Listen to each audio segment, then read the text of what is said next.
आज हम बात करेंगे नेशनल इनकम की। और किसी कंट्री की इकोनॉमी को कैलकुलेट करने में उसकी जो हम बात करते हैं 5 ट्रिलियन इकोनॉमी, 10 ट्रिलियन इकोनॉमी, उसको कैलकुलेट करने में नेशनल इनकम का रोल क्या होता है ये जानने की कोशिश करेंगे। आइए जानने की कोशिश करते हैं। हम डेफिनेशन की बात करें नेशनल इनकम की।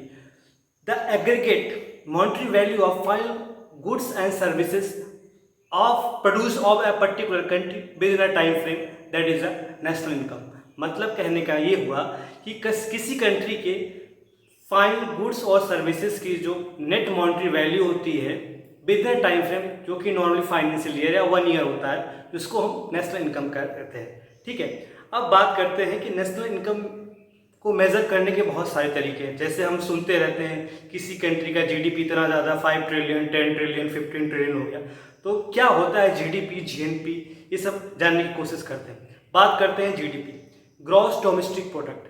ग्रॉस डोमेस्टिक प्रोडक्ट क्या होता है? किसी टेरिटरी में the citizen of that country plus foreigner दोनों के द्वारा जनरेट किया गया फाइनल गुड्स और सर्विसेज की जो मॉनेटरी वैल्यू होती है उसको हम जीडीपी कहते हैं। फॉर एग्जांपल समझने की कोशिश करते हैं कि कंट्री इंडिया में कुछ इंडियंस हैं जो काम कर रहे हैं, जो कि जीडीपी, जो कि फाइनल गुड्स और सर्विसेज जो कंट्री का प्रोड्यूस हो रहा है उसमें हेल्प कर, प्लस कुछ बाहर की कंपनी जैसे एमएनसीज हो गई, लाइक हेल्थ सेक्टर में, आईटी में, या फिर बहुत सारी इंडस्ट्री में बाहरी कंपनियां हैं। जैसे माइक्रोसॉफ्ट की एग्जांपल लेते हैं हम, गूगल का एग्जांपल लेते हैं। ये सब भी कहीं ना कहीं उस कंट्री की जीडीपी को जनरेट करने में हेल्प कर रहे हैं। मतलब ये हुआ कि किसी एक पर्टिकुलर टेरिटरी जो कि इंडिया है उसमें इंडियन प्लस फॉरेनर दोनों फॉरेनर कंपनी दोनों मिलकर कुछ फाइनल गुड्स और सर्विसेज जनरेट कर रहे हैं जो कि जीडीपी है। एक बेसिक अंडरस्टैंडिंग ये होगी।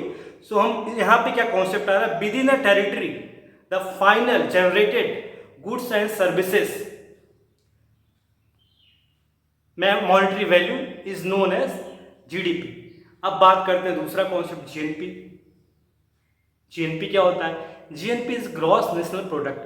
मतलब कि उस कंट्री के जो सिटीजन्स हैं उनके द्वारा फाइनल गुड्स और सर्विसेज की जो मॉनेटरी वैल्यू होती है, प्रोड्यूस गुड्स एंड सर्विसेज की जो मॉनेटरी वैल्यू होती है उसको ग्रॉस नेशनल प्रोडक्ट कहते हैं, जो कि विद इन टाइम फ्रेम में होता है। मतलब जीडीपी में क्या था, एक टेरिटरी में कुछ फाइनल गुड्स और सर्विसेज जो प्रोड्यूस हो रहा था उसकी मॉनेटरी वैल्यू हम कैलकुलेट कर रहे थे।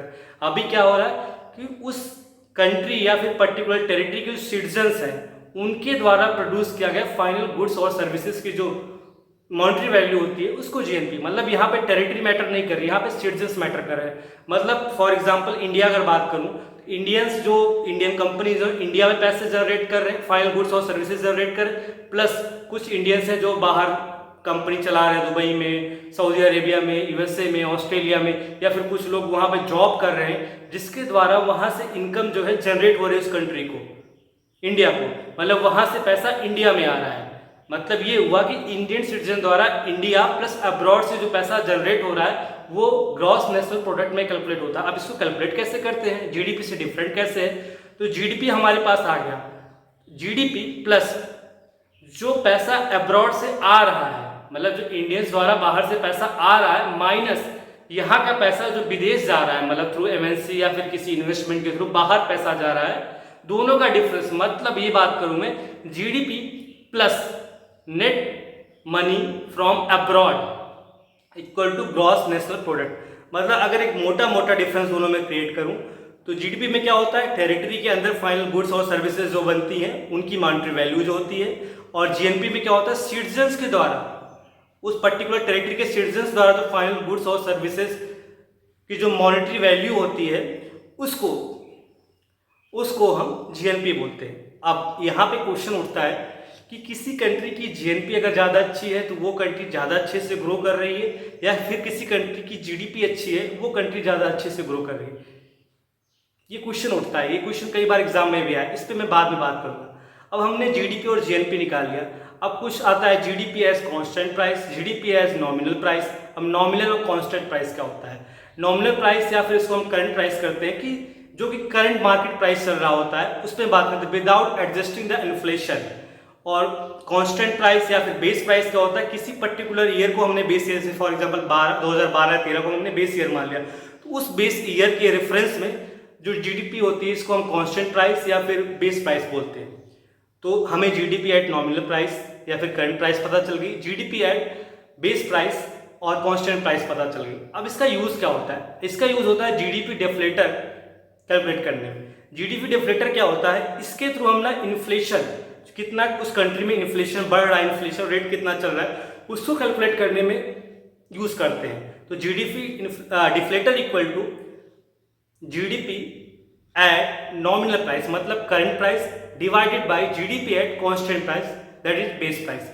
तो अगर कंट्री में इन्फ्लेशन चल रहा है तो ये +1 प्लस समथिंग 1.0102 समथिंग ऐसे करके प्लस में आता है, एक से ज़्यादा आता है। अगर कंट्री में डिफ्लेशन चल रहा है तो ये 1 से कम भी आ सकता है।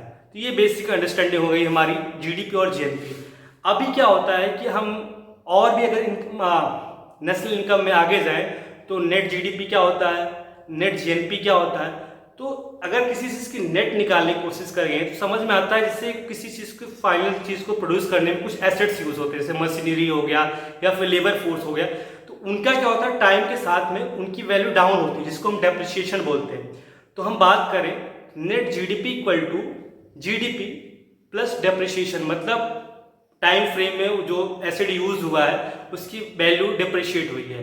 नेट जीएनपी की बात करें तो जीएनपी प्लस डेप्रिशिएशन मतलब नेट नेशनल इनकम की बात करें तो नेशनल इनकम प्लस डेप्रिशिएशन, ये हो गया। और भी बहुत सारी चीज़ें हैं, फैक्टर कॉस्ट या फिर बहुत सारी चीज़ें, हम सर्कुलर इकोनॉमी, ये सब कॉन्सेप्ट यूज़ करते हैं नेशनल इनकम में। अब बात करें methods to calculate the national income. Normally हम 3 मेथड यूज़ करते हैं। एक इनकम मेथड होता है, एक प्रोडक्ट मेथड होता है जिसको हम आउटपुट मेथड बोलते हैं, तीसरा होता है expenditure method to calculate national income. Expenditure method को सबसे ज़्यादा हम यूज़ करते हैं। इसका फॉर्मूला होता है किग्ज़म, एक्सपोर्ट माइनस, लास्ट में जो होता है एक फैक्टर होता है एक्सपोर्ट माइनस इंपोर्ट।